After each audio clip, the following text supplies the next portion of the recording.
Hello, everyone, and welcome to another 30 for 30. That's right, 30 days of Springsteen, where we are spending the month of November diving into Bruce Springsteen's catalog of music. So I am Jesse Jackson. I'm excited for a return guest. We have not caught up on our Cowboys. We're recording this, but Mark, welcome back to the podcast. Welcome. Thank you so much. I'm thrilled to be here. It's been a little while since we talked. I think Yes. a lot of Bruce shows for both of us since then. And I would be happy to completely ignore the Cowboys topic.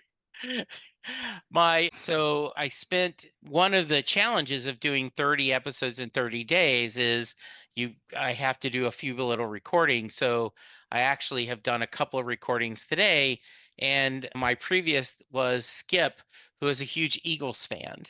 And so we were talking for a few minutes about football.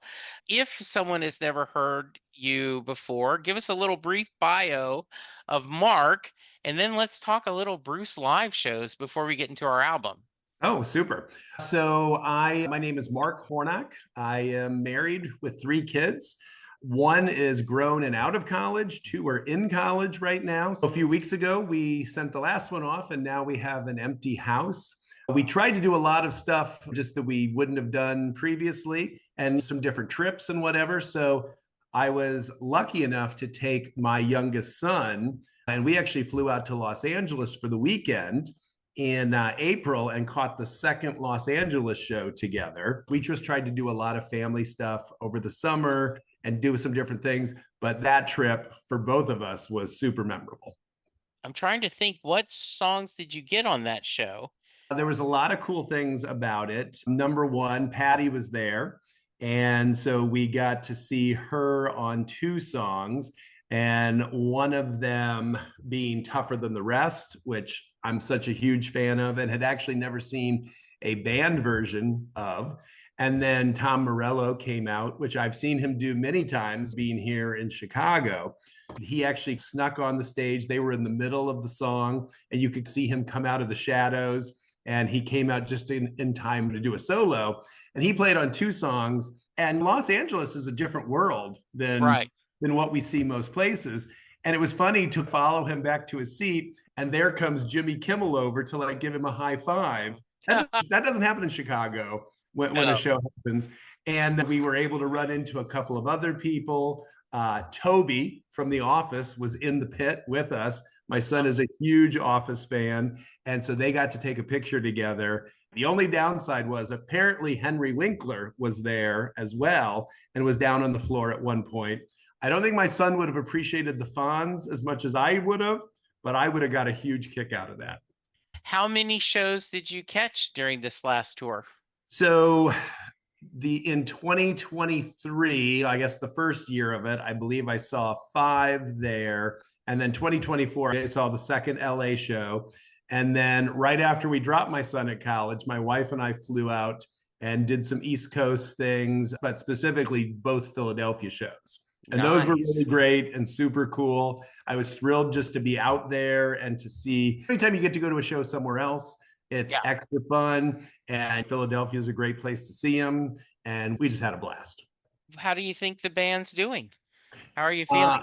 I think the 2024 shows that I saw, and I think I saw some good ones, I believe they were a step up from the Yeah. 2023 shows. And I'm not overly critical of the Yeah. 2023 shows. I know we could backtrack and talk about all sorts of things that caused some headaches coming into the tour. There was people in the band that were in and out illness wise. And I think from an energy standpoint, those shows were still good, but in my opinion, the 2024 shows have been a huge step up. And I wish I'd seen more. And Yeah. hoping to see more next year. Yeah. I only caught one in 2024. I flew up to Columbus and saw that. I got three in 2023. I saw Dallas, Houston, and Austin. And there was missing members of the band, but I got Priest twice, so I wasn't going to complain. I don't know, as we're recording this, they just released, there's going to be, they just did, ABC is going to do an hour special on this Sunday night to give you guys By the time that we'll release this in November, it's already happened. But in the little preview, he talks about, why are you sharing Patty's illness now? And he said, because people are asking, she hasn't played with the band in a while. What's going on? And so we wanted to share. You never know what's going on in other people's lives, and which is why it's always nice to give a little grace, isn't it? And 100%. And she hasn't played regularly for a while at this point. It certainly provides some perspective and some understanding. And then if you take it back to Bruce being sick, if anybody did see any of those last shows before they canceled everything, I was lucky enough, because we're here in Chicago, to see both of the Wrigley Field shows, which were one of the maybe last 4 or 5. I don't think anyone would have guessed that guy was 70 some years old and sick, Yeah. because both of those shows were amazing. And physically, I thought he was doing some things that he hadn't been doing even a couple months before. But it's certainly a different experience at this point. That you can tell that they are older and they're all moving a little slower. But I think we just have to cherish what we're getting and enjoy it. I don't regret one show I went to, and I can't wait to go to more. I am right there with you, my friend. So, Mark, why don't you share with us the album you chose to discuss and give us a little background on why? Sure. I would have been excited and happy, probably with anybody on the list, to talk about any of the albums. By the way, I'm going to interrupt you. Yeah, I've signed up. Just give me an album. there you go. I think I could easily spend an hour on almost any album, but there is some things, at least for me, that are Yeah. special about Lucky Town. And so I'm 51 years old, meaning when I was in high school, there wasn't really much going on with Bruce. Tunnel Love came out in 87. They toured in 88. I was basically a freshman in high school, and no one was driving me to a concert at that Yes. point. And I didn't have a license. And I don't know that I even understood that was something you could go to. That was just Right. what I was aware that Bruce Springsteen came to town, and that sounded exciting, but it wasn't really anything that I even considered doing. At that point, I really hadn't bought a lot of music. And so by the time Lucky Town and Human Touch came out, this was the first time that I was able to walk into a record store and buy a new Bruce Springsteen album. Just that's the age I was. That's when it finally fit and made sense. And because I was a poor college kid, the first thing that I did on the day that they came out is I remember walking into a record store in Iowa City and just looking at them, and just picked them up and looked at the front and looked at the back and stood at the store for about 15 minutes. Reason being, I didn't have any money. I didn't have enough money to buy those albums at that point. I was on a little bit of a budget for a college kid, and a couple weeks later, I was able to get them. But I remember I couldn't resist just going down there and looking, because it was so exciting that at this point there was new Bruce Springsteen music that I was able to get my hands on and experience new, because everything else that I had come out well before I was there to purchase it. I have no memory except a vague memory of like Entertainment Weekly talking about Bruce is releasing 2 albums. I certainly bought the box set and I love Tunnel of Love, but then we had our Chris in 89. You're doing all this. I started a new job in 89, and just life is happening. And there's just Bruce is not on my radar. So I did not buy these till after the Rising, and I rediscovered Bruce, went back and picked these up. So I don't have that um, connection of it being the other band. I just see it as, oh, here's another album that I need to catch up on now that I'm doing a deep dive in Bruce. And the whole topic of the other band is interesting too, because the band that toured on 92, 93, that wasn't necessarily the band that made those records. First and foremost, you had a set of musicians on Human Touch Randy Jackson and Jeff Porcaro and other people that never got to actually go on the road with Bruce. And then by the time Human Touch was finished and he moved on to Lucky Town, most of that was recorded almost in the home studio setup with very few other people around. And when people talk about the other band, there's so much to it, because I think they talk about the other band as the touring band, because that's what we all remember. But there Yeah. was so many other people involved in the making of both of those records. And I was reading the Brian Hyatt book, just going back through some of these songs, just to refresh my memory. And I had read this before, but it just didn't click in. At one point, I think this has more to do with Human Touch, but I think it bleeds into the second part as well. I think Steve said to Bruce, why don't you just, instead of doing what you're doing with all these songs, why don't you just pick the 8 or 10 best songs, go have the E Street Band re-record them, and that's your album. And Bruce wanted to do something different. But the interesting thing about comparing those two albums, Human Touch is one thing, but I really think Lucky Town is so much more. Human Touch took a long time to record. Lucky Town apparently came out really fast. And I really think it's a much better picture of where Bruce Springsteen was in 1992 and 1993.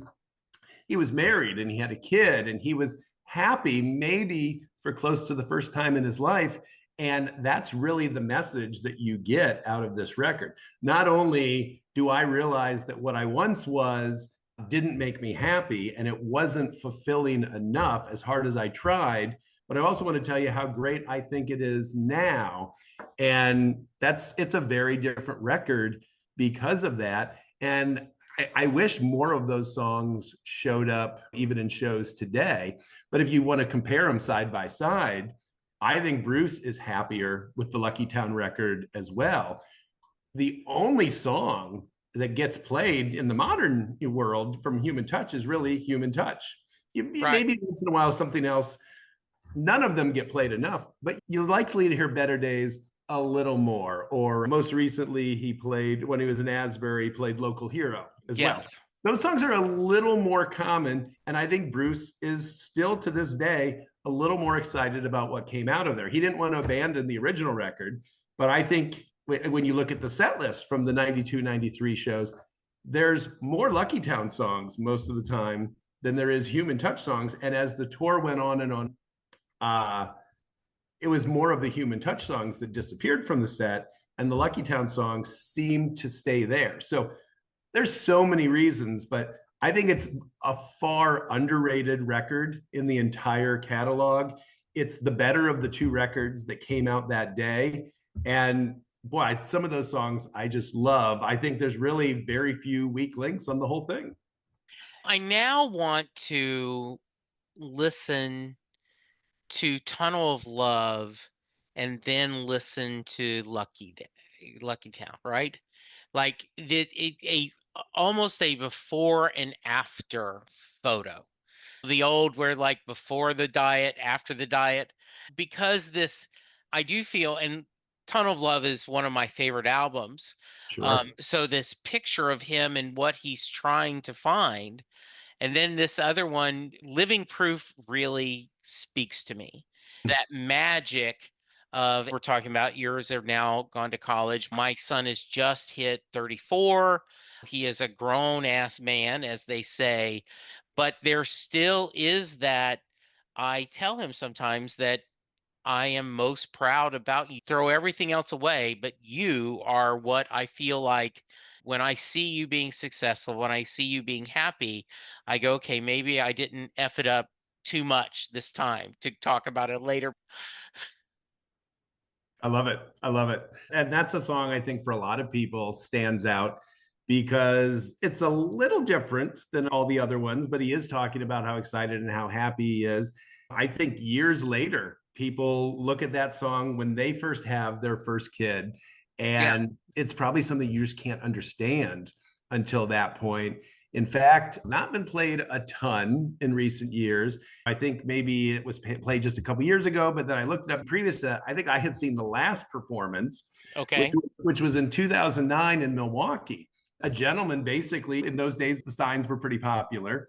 And Right. he had brought a sign saying that he had seen Living Proof 2 weeks before. And I think there was even a little picture of his little baby in there. And this was clearly not on the set list. And of all the songs that got played in the We're Winging It Off the Sign era, to me, that's the most obvious that they had not practiced that, because he played the majority of the song almost solo on electric guitar. Yeah. But if you look it up on YouTube, it's totally worth watching, because I'm not a musical expert by any means, but he walked the band through the song with hand signals, holding up numbers in different places. And I won't pretend to understand what they were doing, but I was enthralled at how they were able to pull that off and do it so well. And that, yeah, that will always stand out as a special memory. But the point of it is, that's a special song for so many people because it hits home. Yeah, it absolutely does. I have been on the record. Better Days is my favorite song. It is quoted more times than any other song on this podcast, especially to people who are not Bruce fans. When I'm interviewing a writer or another musician, they will talk about that they decided they needed to quit waiting. They needed to hit a goal. And I always quote that first verse to them, and they are amazed at how succinct that story is.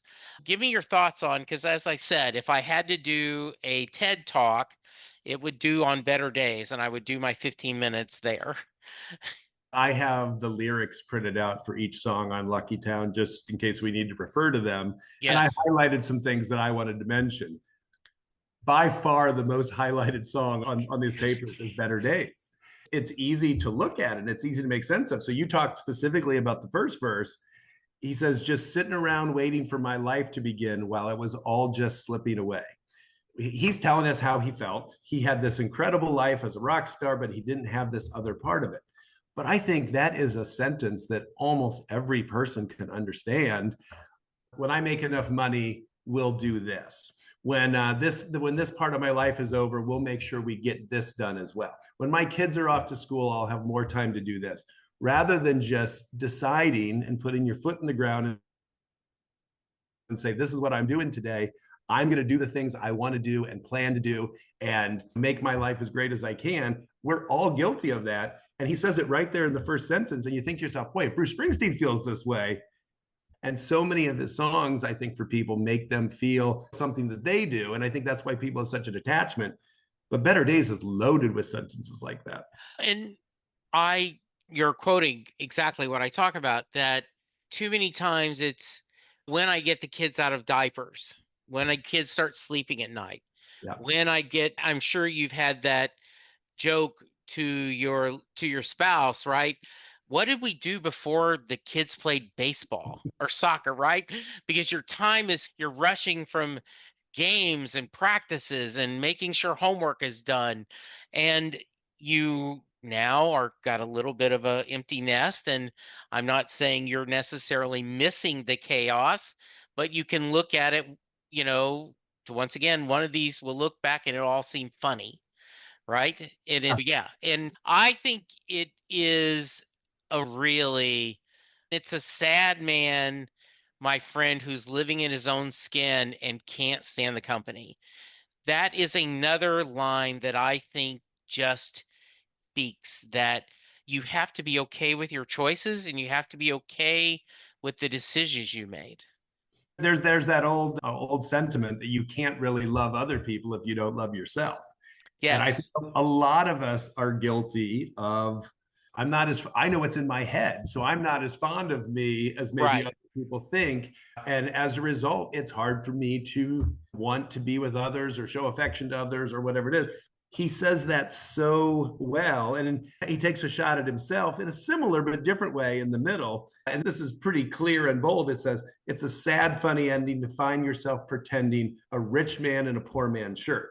So for him specifically, he was always trying to play the local guy, the worker, the laborer, the guy that you see at the bar. That's who he was always trying to put out there. But in reality, at this point, he's a multimillionaire and he's one of the Right. richest people on the planet, most successful people. That doesn't mean that a sentence like that doesn't translate to you or I, though, either. We're all guilty at times of pretending to be something that we wish we were, or we want to give people an impression that things are good at our house or that we're successful. And even though he's saying a sentence there that's specific to him, the song is loaded with lines like that, that while they translate to him, they translate to all of us as well. And especially when you think about when you read his autobiography, and there's a passage where he's at dinner with his first wife, and he says, and I'm not going to quote it, but he's basically telling the story. He's looking at her knowing if she really knew me, she wouldn't love me. Mm. When is she going to, right? And so this, and now then he is happy with himself, right? He has done a little bit. Hmm? Go ahead. No, I just was saying at this point he had done some therapy and had worked on himself. And I think that's the sign of his being more happy, because you're right. If you're one of the biggest rock stars in the world, yet if you're not, and money certainly can make things better. One of the things that I love the statement, and I realize politically, J.K. Rowling is not someone that we necessarily, but someone asked her, what's the nicest thing about the Harry Potter success? And she said, not having to worry about money. And I thought that was so honest, because we've all been there where got to make sure I get the electric bill paid and I got to get the mortgage, and oh, the kids are going to college now. I want to make sure that I'm doing what I need to do, in that simple phrase. And while yes, you are a millionaire, if you still have that inside burning, it could make things difficult. You made a really interesting point about the line from the book and saying, I don't know why she would love me if she knew what was in my head or who I was or what I was thinking. And only 2 years before that, when he was playing the Christic shows, Yeah. and at that point, there were no Lucky Town songs. A handful of Human Touch songs were debuted in there. But I can't remember if it's the first show or the second show. But at some point, someone yells from the balcony, I love you, Bruce, or something to that effect. And he says, but you don't really know me. Basically Right. saying, maybe you wouldn't. He seems to have it together at this point. But at the time, that was a very honest answer. And clearly, if he put it in the book, that's how he was feeling. Yeah. Also, I wanted to talk to you a little bit about Local Hero. He did just recently play that Mhm. and I think that this is 57 channels and nothing's on. There's other things where he has, but I like this one really tongue in cheek.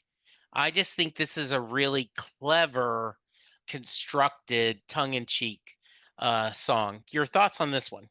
I think he's even claimed that's not the first verse there is not a made up story, that he Yeah, did indeed walk in to a store, see himself on Black Velvet in his hometown, and was thrown by it a little bit. Now, I don't know that the salesperson was not able to say who it was exactly, just someone that used to live here. But that yeah, was an experience that apparently he actually had.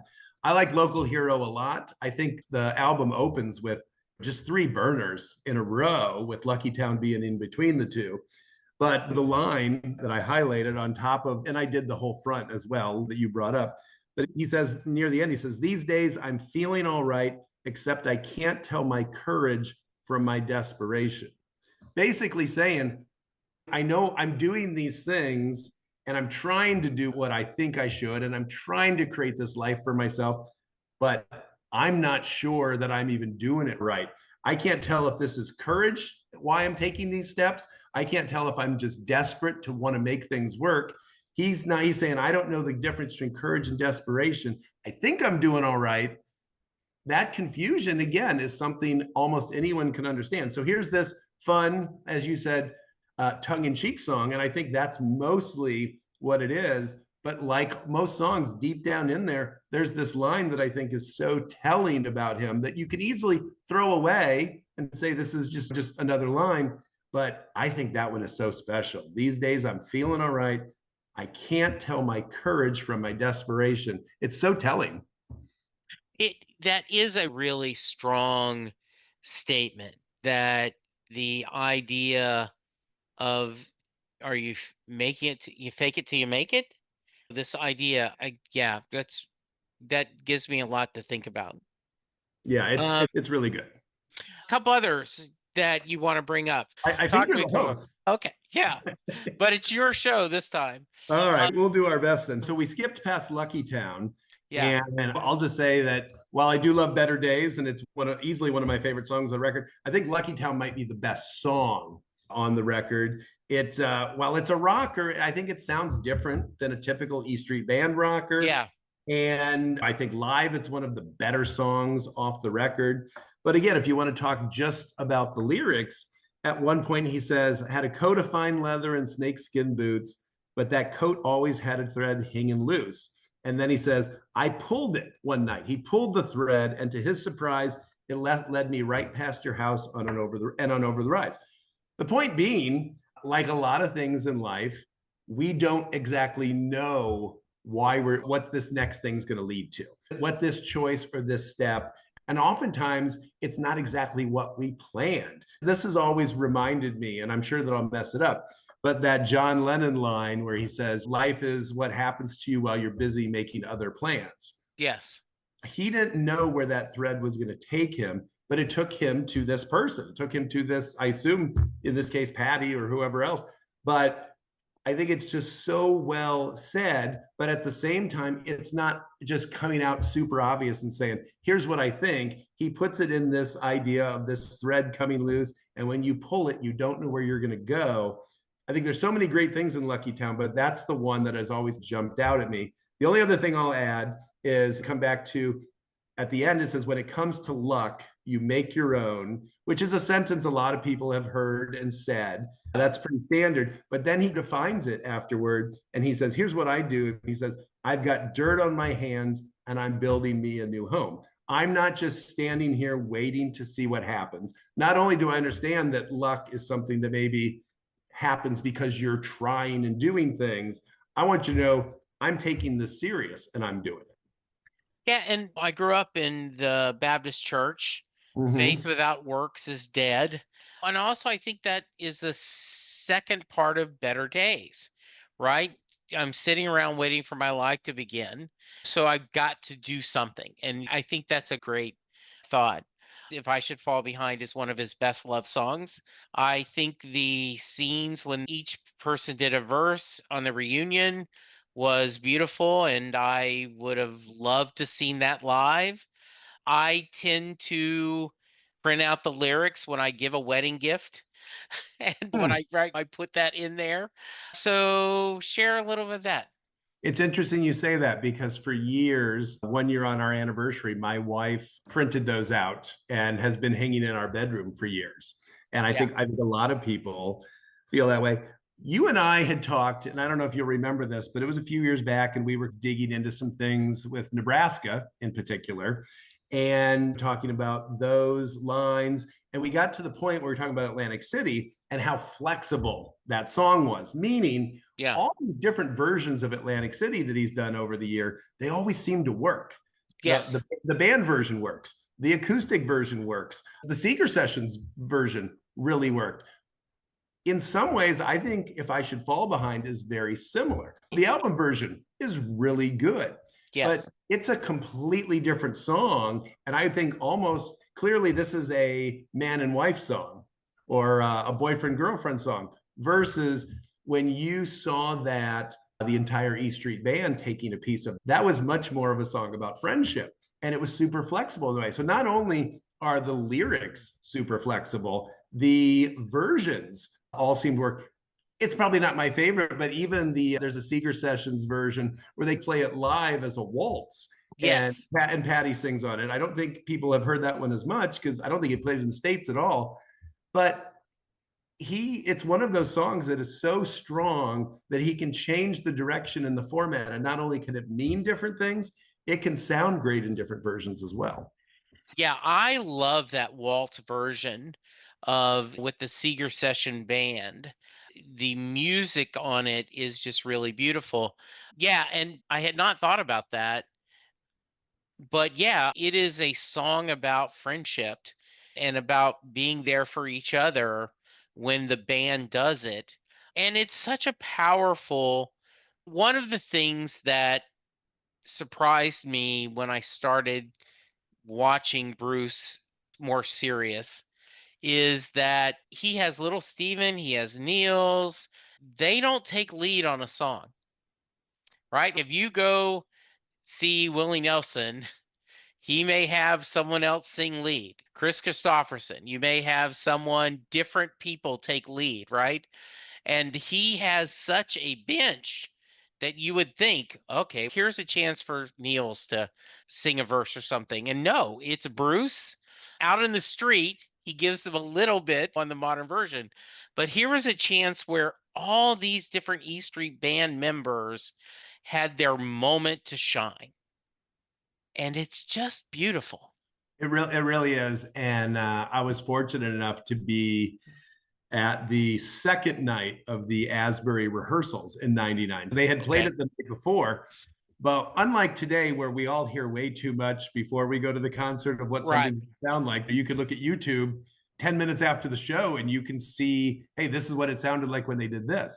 Yeah. I had no clue walking into that room that night, not only that I was going to hear this song, but that it was going to be performed like that. So we've lost Clarence, obviously, Yeah. and Danny didn't really have a vocal part in that. Do you think we will ever see any version of that like that again? I just don't think they will. I think he has a feeling for when to let things go. And I'll will put it into the sports metaphor for a minute.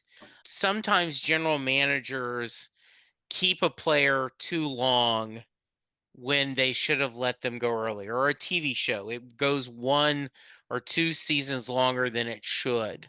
And I think Bruce tends to have a pretty good sense of like in 23, he had a story he wanted to tell. For whatever reason, he wanted just a pretty set list with only 1 or 2 variables. And Mhm. then 2024, he changed his mind. Why? Don't know. But now he's doing that. 2016, he did the river in the US directly. And then when he went to Europe, now it's time maybe to change that. So I think that's a capture in time that we won't get again. It is. I think you're probably right. I don't think you'll ever see that as a regular part of the rotation again. Yeah. He did Dream Baby Dream during the High Hopes tour as the end. I think Meet Me in the City is one of the best opening songs ever. I just think that is a great song. I would love to hear that again, but that's also hard when there's that many great songs. You're going to be disappointed unless he plays 8 hours. That's 100% true. But I think what's interesting, since we're talking about Lucky Town, Yeah, uh, when you do hear set list complaints, and I'm guilty of that for sure. sure, stuff I want to hear, and I'm used to a show that's maybe less scripted, and that's Right, certainly my preference. That being said, after all these years of them coming back in the reunion era, I don't think most fans are saying, boy, I really want to hear more songs from Darkness. I want to hear more songs from Born to Run. Of course, I want to hear those songs, but we know we're going to get those. You're going to right. hear most of Born to Run almost every night. You're going to hear a good chunk of Darkness every night. You're going to hear a handful of stuff from Born in the USA at almost every night. That's great. So typically, when I'm thinking, what do I want to hear? I hear other people say the same things. They want to hear a lot of tracks. I think they want to hear stuff from Tunnel of Love, and I think they want to hear stuff from Lucky Town. And Yeah, I think those are the three sources. I think everybody says, "Boy, I love those songs. I wish they would get mixed in a little more." And I don't know why they don't. Clearly, like we said at the beginning, some of these Lucky Town songs get played a little more than others, but right. they're not regulars by a long No. shot.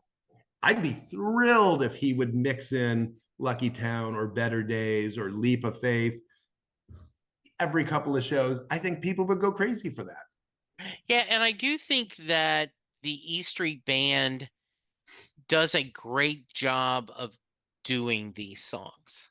Mm. I think they are, it's similar to Atlantic City or when Johnny 99 when they're doing it, that these songs they have become E Street's songs as well as they are. All right. We mentioned Leap of Faith, so I'll just hit that real quick. I had never seen Bruce prior to this tour, and Okay. I was able to see him in October of '92. That was my first show, and it was in Ames, Iowa. But before that, the Leap of Faith video came out, and I went Yeah. back and watched it. At the time, this was for someone that had not seen him but had seen older clips. This was evidence that these shows are something to be excited about, that Bruce is still able to create an incredible look and put on an incredible show. And you get all of that from that Leap of Faith video. Yeah, I don't know if it's the best song on the record. It's certainly one that I really like.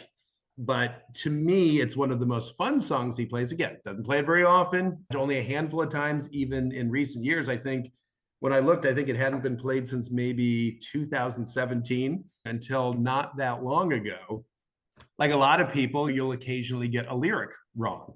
And I'm sure that I looked at the lyrics when I first bought the record, but the very first sentence was, or the first verse rather, is all over the world, the rain was pouring. I was scratching where it itched.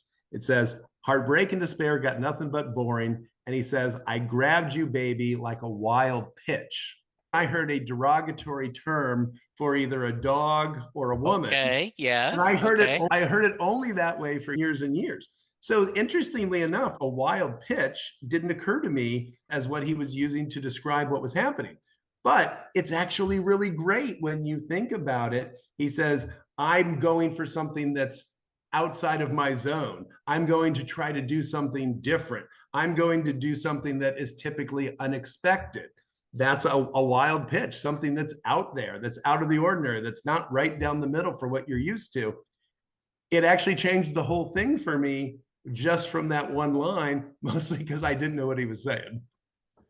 Wow. Very nice. I will skip past the Big Muddy, and we can discuss it if you would like, but No. Huh? I don't think it works. I don't think so either. I'm not gonna Monday morning quarterback Bruce, but yeah, this is one of them. I don't care for it much. So yeah. The arrangement is obviously a little different. The only thing I'll say is he uses that poison snake bites you and your poison too line.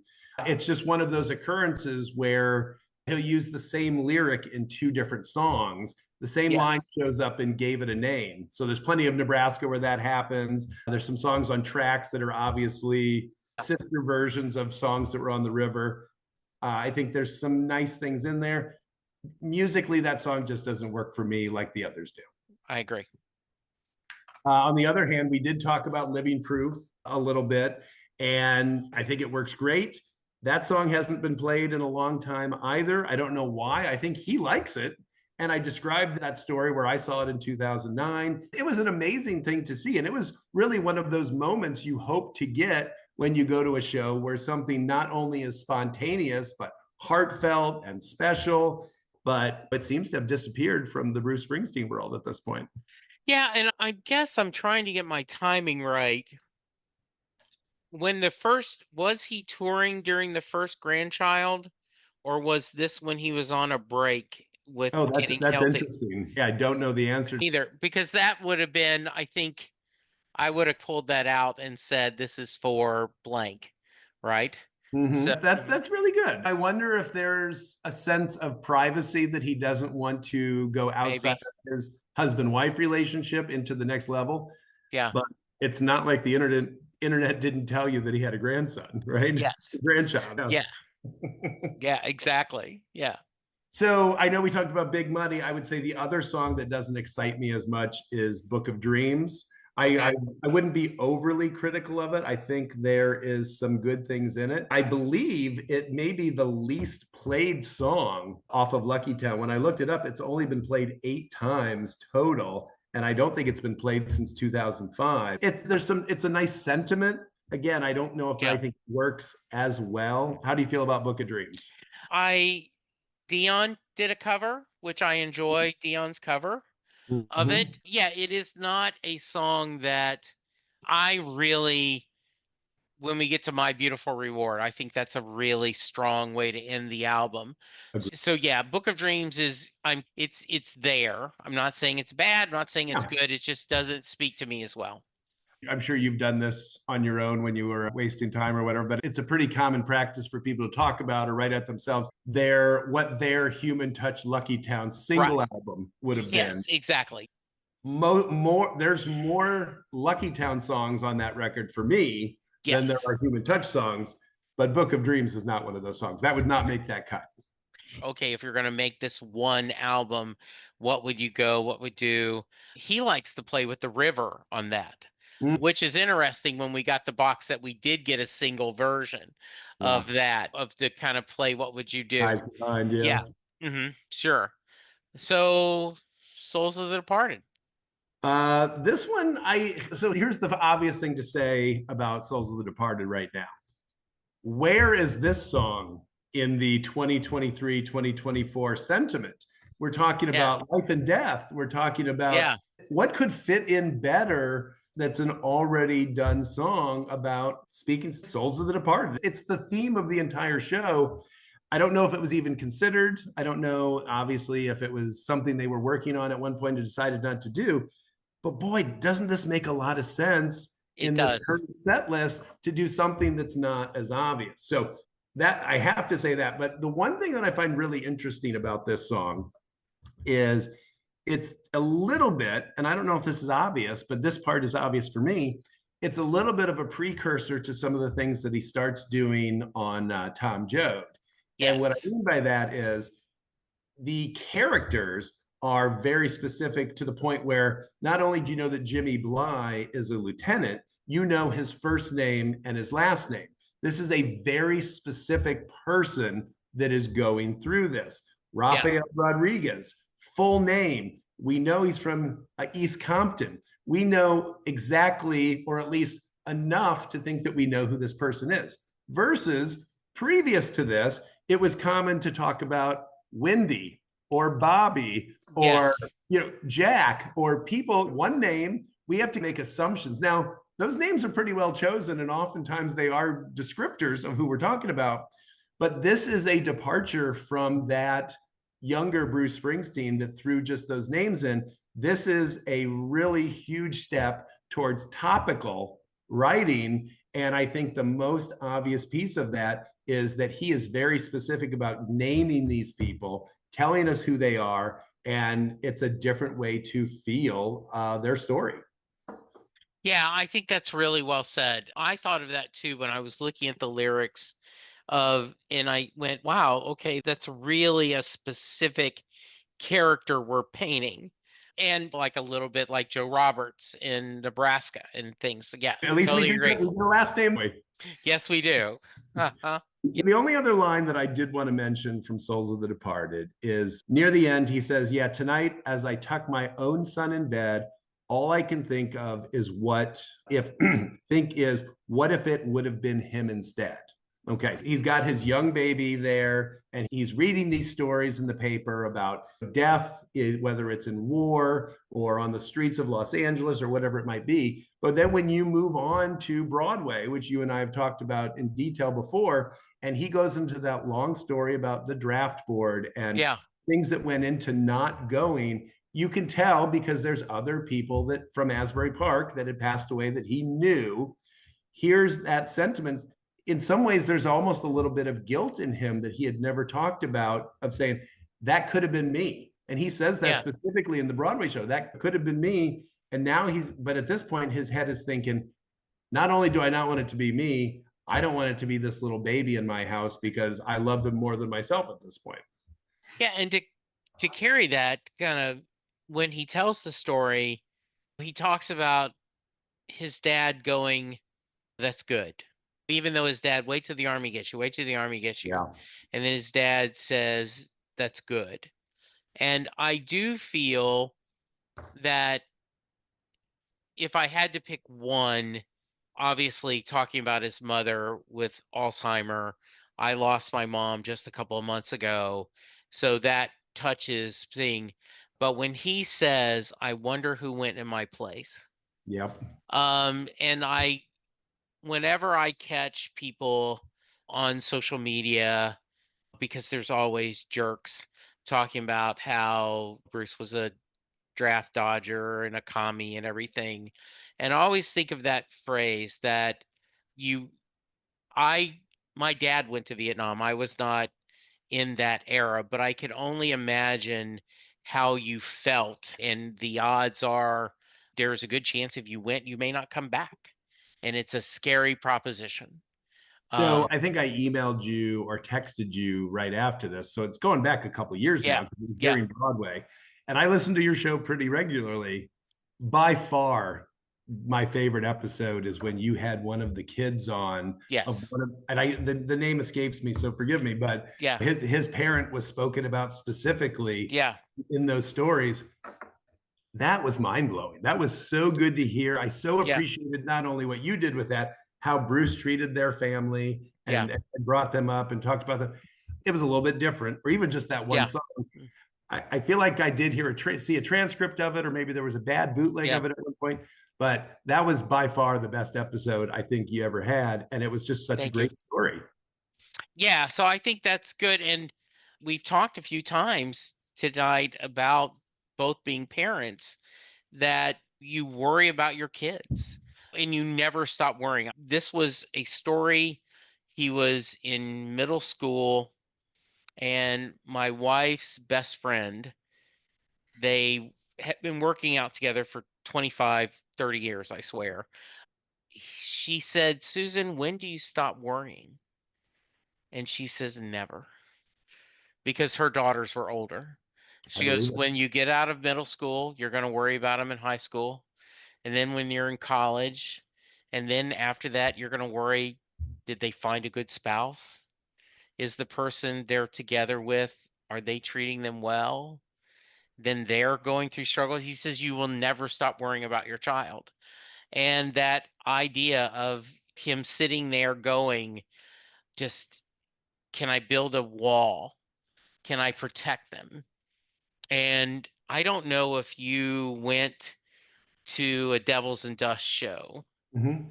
but he talked about the one I went to, that he was worried he was giving his kids too much. And his friend said, "Life is going to be hard enough for them. You don't have to make it harder because it'll make it harder just on its own." And I Mm-hmm. thought that was really insight of trying, because we're all doing the best we can to be parents, and we're trying to guess and determine, and with faith and prayer and advice, what's the right thing to raise successful, happy children. I agree with everything you're saying. The thing that has hit home here lately, there was a concept in my head that when everybody was still in the house before they were all off to college, there was some sort of confidence, or it was easier to sleep once you knew everyone was home. Yes. It's so strange to have no one at home now and Yeah. not know the answer to where everybody's at exactly, but also not even have to, you never get that finality at the end of the night that everyone's home and that there's some sort of comfort to that.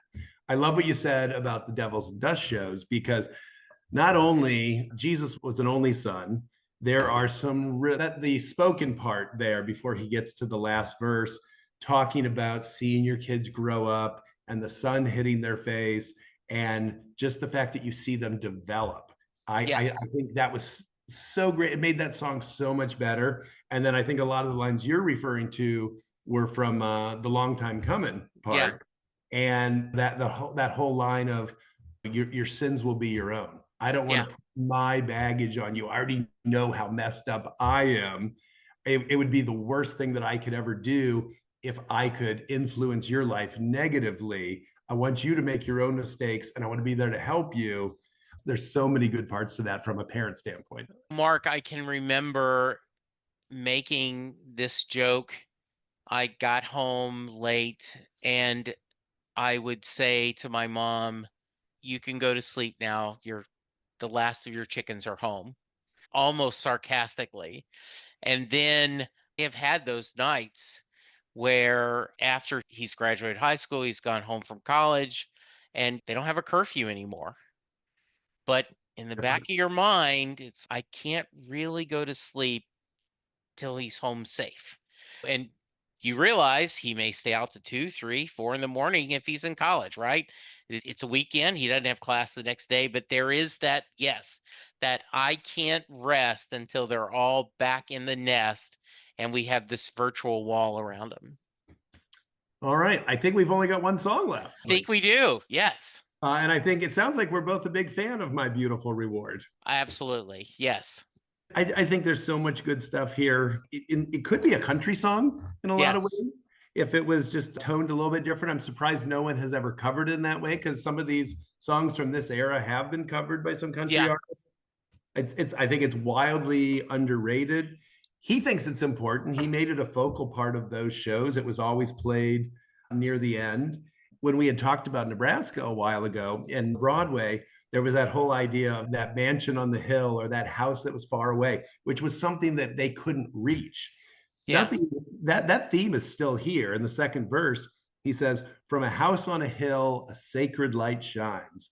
So he still sees that house that he wanted to, but then he had a chance to now live in it. He said, "I walk through these rooms," because now he's got that house, but none of them are mine. It doesn't feel real. It doesn't feel like home because I Right. don't really have anyone to share it with. Down empty hallways, I went from door to door searching for my beautiful reward. I had everything that life could give me except a wife and a family and love and understanding. That's the beautiful reward that he was really searching for. It totally sums up the whole album. Not only he questions his own success in life, but he shows that if you keep searching, maybe there's something for you. And I love that sentiment because I just hit 65 this year, and it was a tough birthday for me, just looking back and going, there's a lot of things I could have done better and more success and doing this. And both Linda and Chris and some of my friends, but you think about what you've done well, and is it really about financial success or career success, or is it that you've influenced people's lives? And I know that sounds very much It's a Wonderful Life and Jimmy Stewart, but it is this. And the searching for my beautiful reward, right? There is a whole spiritual thing to this, that we suffer here in life and we get our reward in heaven. But going back to better days, our reward is now. This is the stirring up, I think, the circle of I'm searching for my beautiful reward, which it will come because I'm putting the dirt on my hand, I'm making the decision and wrapping it together. Yeah, I love all of that. I was lucky enough to see an organ version of it during Devils and Dust, Yeah. but it's so underrated. And it was the perfect way to wrap up not only that record, but I would say those two records together. And during the Working on a Dream tour, he started doing these album shows.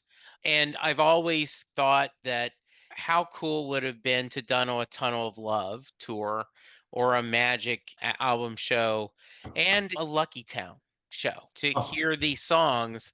One of the early things I said, like the first couple of years of the podcast, is I said, if I had to choose between going to Born in the USA, going back all the way to album one, or Tunnel of Love going forward, I'd pick the Tunnel of Love going forward set list if you could pick. And I know you'd be losing a lot of great songs, but gosh, it would be so neat to hear these rarities and these different songs. Unique to have him do that. I think most people that have been fans for a long time would love to hear a more focused 1990 whatever to now set list. I don't think we'll ever get none of those songs from the traditional era, but man, there's just so much that has been abandoned, and Lucky Town falls in that category in some ways. Yeah, absolutely. Thrilled to talk about one of my favorite records. The whole idea that when I look back, and I had completely forgotten about that day of walking into the store and really getting to purchase a Bruce Springsteen album for the very first time. But it was really, it's burned in my brain, and I can see exactly what that store looked like. I could see those discs sitting up on the rack on the wall and just and looking at them. That was the music I knew I was going to hear at my first show. So some people will want to discount this period. I will always be so super fond, even of Human Touch as well, but of all of these songs, mostly from Lucky Town, because they were there when I guess you could say part of this ride really started. I was a fan before, but you talked about things better with the E Street Band or how they made the songs. I think most people would say the live Bruce Springsteen is better than the recorded Bruce Springsteen. Sure. I wish we had seen these more, but this was the first time I got to do it, and I love all the Lucky Town songs. If someone wants to reach you, how can they? I would love to talk about Bruce if anybody is interested. Okay. I've been doing this as we're doing these 30 episodes. Really urge you listeners to go to these albums, and we're going to talk specifically this one with kind of a clear head and an open heart. And you may be going to this album, a lot of these albums, with preconceived notions. And I just urge you to listen to it with fresh ears and enjoy that. And for what come it from where it is, I think you'll really enjoy it. Mark, this was a blast. We should not wait so long to do this again. I always love visiting with you. I'm so happy you guys are enjoying the empty nest. And but they'll be here for the holidays soon, right? I can't wait, and you're 100% right. We're doing pretty good. Good. Listeners, you can find me. I'm still on Twitter, AKX at Jesse Jackson DFW. Setlistingbruce at gmail.com is the email address. We do have a Patreon page. Go to Patreon and look for Setlisting Bruce. And for as little as $1 a month, you can support the podcast and get unedited versions of the podcast. So for now, just be safe, be kind, and we'll talk to you soon. Goodbye. Great job as always, Jesse. Thank you.